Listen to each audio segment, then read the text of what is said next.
विद्यार्थी मित्रांनो, आज आपण मानवी वस्ती आणि भूमी उपयोजन या प्रकरणाचा अभ्यास करणार आहोत. विद्यार्थी मित्रांनो, आपल्याला माहीतच आहे की मानव हा समाजशील प्राणी आहे. तो नेहमी समूहाने राहणे पसंत करतो. यातूनच पुढे सामाजिक बांधिलकी व सामाजिक गरजा निर्माण होत असतात. या सामाजिक गरजेतून अनेक लोक एखाद्या ठिकाणी एकत्र येऊन विशिष्ट पद्धतीने घरे बांधतात. अशा घरांच्या मांडणीला वस्ती असे म्हणतात. मानवी अधिवास हा वस्त्यांच्या स्वरूपात आढळतो. यात एक घर ते मोठ्या शहरापर्यंतचा समावेश होतो. वस्तीवरून निदर्शनास येते की निवासासाठी तसेच त्यांच्या आर्थिक क्रियांसाठी काही प्रदेश व्यापले जातात. या ठिकाणी मानव राहतो, समूह जीवन जगतो, त्याच्या आर्थिक क्रियाही करतो. मानवी वस्तीच्या स्थानावर प्राकृतिक, सांस्कृतिक, आर्थिक व राजकीय घटकांचा परिणाम होत असतो. मानव व पर्यावरण यांच्या सहसंबंधातून वस्त्यांची निर्मिती होते. प्राकृतिक घटक जसे उंच संकल्पना, समुद्रसपाटीपासूनची उंची, मृदा, हवामान, जलप्रणाली, भूजल पातळी इत्यादी घटक वस्तींचे अंतर आणि प्रकार यावर परिणाम करतात.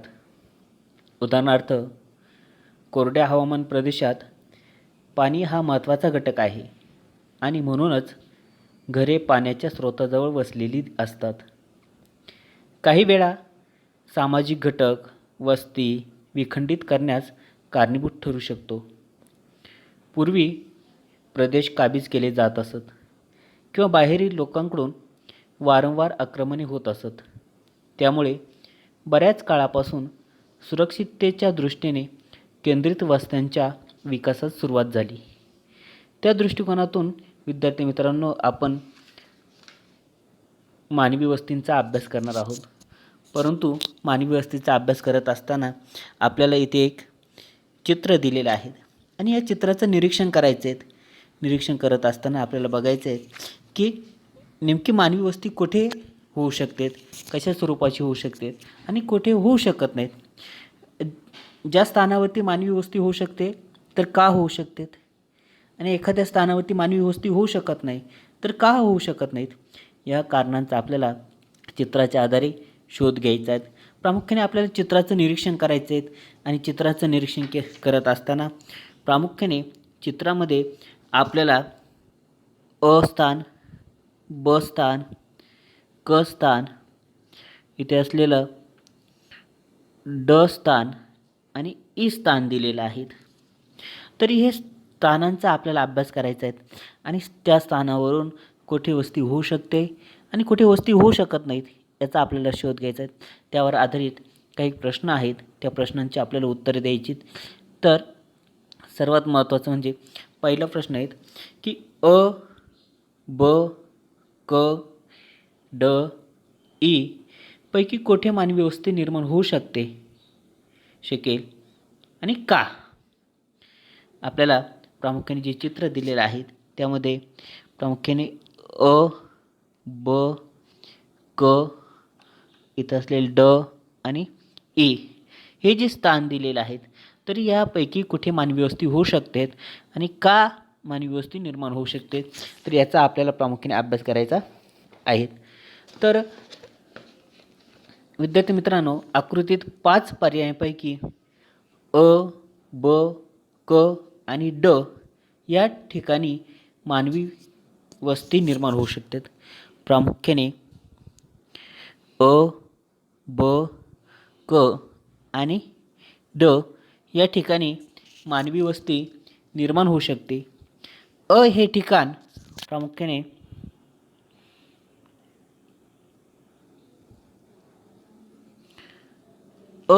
हे जे ठिकाण आहेत हे पर्वत माथ्यावरती असून तेथे पर्यटनासारख्या कार्यासाठी वस्ती निर्माण होऊ शकते. प्रामुख्याने जे ठिकाण आहेत, या ठिकाणी जे पर्यटन आहेत, या पर्यटनाच्या दृष्टिकोनातून तिथे वस्ती निर्माण होऊ शकते की जे पर्वतमाथ्यावरती आहेत. आपल्याला माहिती आहे की भूपृष्ठापासून जसजसं उंच जावं तसं तापमान कमी होत जातं आणि पर्वतमाथ्यावरती असल्या कारणामुळे तेथे थंड हवामानाचं ठिकाण असू शकतं किंवा तेथे थंड हवामान असू शकतं आणि थंड हवामानाच्या असल्या कारणामुळे तेथे प्रामुख्याने पर्वतमाथ्यावरती पर्यटनासारख्या कार्यासाठी तिथे वस्ती निर्माण होऊ शकते. त्यानंतर असलेले जे ब ठिकाण आहेत, हे ब ठिकाण प्रामुख्याने पर्वताच्या पायथ्याशी असून तेथे कृषी, पशुपालन यासारख्या आर्थिक व्यवसायांच्या आधारे वस्ती निर्माण होऊ शकते. की ब जे ठिकाण आहेत, हे ब ठिकाण प्रामुख्याने पर्वत पायथ्याशी आहेत आणि पर्वत पायथ्याशी असल्या कारणामुळे कृषी असेल, पशुपालन असेल, या ज्या प्राथमिक आर्थिक क्रिया आहेत, या दृष्टिकोनातून तिथे मानवी वस्ती निर्माण होऊ शकते. आणि क आणि ड ही जी दोन ठिकाणे आहेत, क आणि ड ही ठिकाणे नदीच्या पूर्व मैदानापासून सपाट प्रदेश, पाण्याची उपलब्धता, शेती व्यवसायाची शक्यता यामुळे येथे वस्ती निर्माण होऊ शकते. प्रामुख्याने क आणि ड या दोन स्थानांचं जर निरीक्षण केलं तर या स्थानांचं निरीक्षण केलं असता आपल्या असं लक्षात येतं की प्रामुख्याने तेथे शेती व्यवसाय हा अधिक चांगल्या पद्धतीने विकसित होऊ शकतो, कारण तिथे मैदानापासून सपाट प्रदेश किंवा पाण्याची उपलब्धता आहे. या दृष्टिकोनातून या कारणामुळे तिथे शेती व्यवसाय हा चांगल्या पद्धतीने विकसित होऊ शकतो. त्यानंतर पुढचा प्रश्न आहे, वरीलपैकी कोणत्या ठिकाणी वस्त्यांची निर्मिती होणार नाही आणि का? तर प्रामुख्याने इथे असलेला जो ई हे जे स्थान आहेत, ई या ठिकाणी वस्त्यांची निर्मिती होणे कठीण वाटते. हे ठिकाण पूररेषा या प्रदेशात असून पावसाळ्यात तेथे पूर परिस्थिती उद्भवू शकते, त्यामुळे तेथे वस्त्यांची निर्मिती होणार नाही आणि वस्त्या करणे योग्य ठरणार नाही. प्रामुख्याने ई हे जे ठिकाण आहेत, ही इथे पूररेषा असलेले आपल्याला दिसून येतात आणि पूररेषा असल्या कारणामुळे तेथे पावसाळ्यात अधिक मोठ्या प्रमाणात पूर येऊ शकतात आणि तिथे वस्ती करणे योग्य ठरणार नाहीत. म्हणून ई या ठिकाणी वस्ती निर्माण होऊ शकत नाहीत.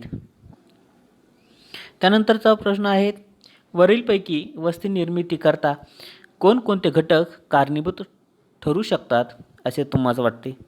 प्रामुख्याने जी कोणते घटक आहेत की जे हे वस्ती निर्माणासाठी कारणीभूत ठरू शकतात, तर प्रामुख्याने स्थान, पाण्याची उपलब्धता, जमिनीचं उंच सकलपणा, पूररेषा, हवामान, वने किंवा गवताळ प्रदेशातील सानिध्य या घटकांचा परिणाम वस्ती निर्मितीकरता वरील ठिकाणी होताना दिसतो.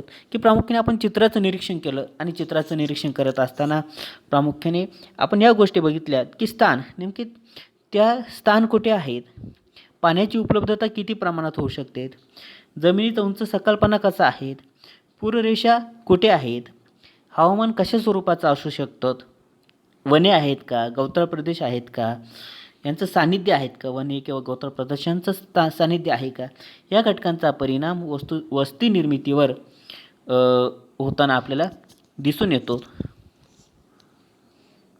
त्यानंतर पुढचा प्रश्न आहे, वस्ती निर्मितीवर प्राकृतिक घटकाबरोबरच आर्थिक घटक कारणीभूत ठरू शकत असतील का? की प्रामुख्याने वस्ती निर्मिती होत असताना जे आर्थिक घटक जे आहेत हे कारणीभूत ठरू शकतील का, अशा स्वरूपाचा प्रश्न आहे. प्रामुख्याने वस्ती निर्मितीवर प्राकृतिक घटकाबरोबरच आर्थिक घटकही महत्त्वाचे ठरतात. वस्तीच्या स्थाननिश्चितीवर प्राकृतिक घटकांचा निश्चितच प्रभाव पडतो. मात्र एकदा वस्ती झाल्यावर उदरनिर्वाहासाठी मानवाला विविध आर्थिक क्रिया कराव्या लागतात. या आर्थिक क्रियांची शक्यता ही अर्थातच प्राकृतिक घटकावर अवलंबून असते. म्हणजेच मानव जेव्हा वस्तीच्या ठिकाणासाठी एखादी जागा शोधतो तेव्हा वस्ती स्थापनेस अनुकूल प्राकृतिक घटकांबरोबरच आर्थिक क्रियांसाठीचे अनुकूल प्राकृतिक घटकही तो विचारात घेत असतो. प्रामुख्याने मानवाच्या ज्या आर्थिक क्रिया आहेत, या आर्थिक क्रिया या प्राकृतिक घटकावरतीच खूप मोठ्या प्रमाणात अवलंबून असतात. त्यामुळे निश्चितच जे आर्थिक घटक आहेत हे आर्थिक घटकही कारणीभूत ठरत असतात आणि अनेक आर्थिक घटक हे मानवाच्या वस्तीवरती परिणाम करत असलेले आपल्याला दिसून येतात की जे प्राकृतिक घटक आहेत हे प्राकृतिक घटकानुरूप माणूस अनेक प्रकारचे व्यवसाय करत असतो. जर अधिक वनं असतील तर वन्य पदार्थ गोळा करणे असेल, सुपीक जमीन असेल तर शेती करणे असेल, पाण्याचा जलस्रोत उपलब्ध असेल किंवा पाणी उपलब्ध असेल, मासेमारीसारखे व्यवसाय असेल, असे अनेक आर्थिक व्यवसाय त्यावरती उपलब्ध होत असतात किंवा विकसित होत असतात. म्हणून आर्थिक क्रिया ज्या आहेत या आर्थिक क्रिया किंवा आर्थिक घटक जे आहेत हे सुद्धा वस्ती निर्मितीवरती कारणीभूत ठरत असलेले आपल्याला दिसून येतात. त्यानंतरचा प्रश्न आहे प्राकृतिक घटकांचा वस्तीतील आर्थिक क्रियावर परिणाम होऊ शकतो का? जे प्राकृतिक घटक आहेत या प्राकृतिक घटकांचा मानवी ज्या आर्थिक क्रिया आहेत या मानवी आर्थिक क्रियावर परिणाम होऊ शकतो का? तर प्रामुख्याने वस्तीतील ज्या आर्थिक क्रियावर प्राकृतिक घटकांचा निश्चितच प्रभाव पडतो. शेतीसाठी सुपीक मृदा आणि पाण्याची उपलब्धता हे प्रमुख घटक ठरतात. शेतीसाठी प्रामुख्याने आपल्याला सुपीक मृदा आवश्यक असते आणि पाणी आवश्यक असतात. हे जे घटक आहेत हे घटक शेतीवरती खूप मोठ्या प्रमाणात परिणाम करत असतात. म्हणजे हे प्राकृतिक घटक शेतीसारख्या आर्थिक क्रियेवरती परिणाम करत असतात. म्हणजेच प्राकृतिक घटकांचा वस्तीतील आर्थिक क्रियावर परिणाम हा काय होत असतो. त्याच पद्धतीने वने आणि गवताळ प्रदेशांचे सानिध्य पशुपालन आर्थिक क्रियेवर परिणाम करतात. की प्रामुख्याने जर वने असेल, गवताळ प्रदेश असेल तर तेथे पशुपालन सारखा व्यवसाय जो आहे, दुग्ध व्यवसाय जो आहे तो विकसित होत असलेला आपल्याला दिसतो. तसेच पर्यटन या आर्थिक क्रियेवर त्या ठिकाणाचे हवामान, नैसर्गिक सौंदर्य हे घटक प्रभाव पाडत असतात. प्रामुख्याने एखाद्या ठिकाणी थंड हवामान असेल, नैसर्गिक सौंदर्य असेल, नैसर्गिक दृष्टिकोनातून समृद्ध प्रदेश असेल तर त्या प्रदेशामध्ये पर्यटन व्यवसाय हा विकसित होत असतो. पर्यटनासारख्या आर्थिक घटकावरती किंवा आर्थिक व्यवसायावरती प्राकृतिक घटक हा परिणाम करत असतो. म्हणजेच एकंदरीतपणे थोडक्यात आपल्याला काय सांगता येईल तर वस्तीतील आर्थिक क्रियावर प्राकृतिक घटकांचा प्रभाव हा खूप मोठ्या प्रमाणात पडत असतो किंवा असतो. आणि त्यानंतरचा प्रश्न आहे एखाद्या क्षेत्रात वस्ती निर्मितीसाठी कारणीभूत असणाऱ्या घटकांची यादी तयार करायची की एखाद्या प्रदेशामध्ये वस्ती निर्माण होऊ शकते, मग त्यासाठी कोणकोणते घटक आवश्यक आहेत त्यांची यादी आपल्याला तयार करायची.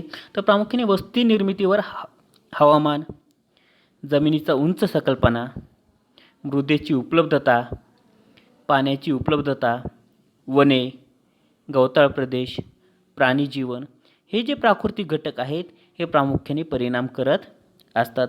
हे प्राकृतिक घटक पोषक असल्यास केवळ वस्ती निर्मितीसाठीच पूरक ठरतात असे नव्हे, तर त्या अनुषंगाने पुढील आर्थिक क्रिया आणि व्यवसाय यावरही या घटकांचा प्रभाव पडत असतो.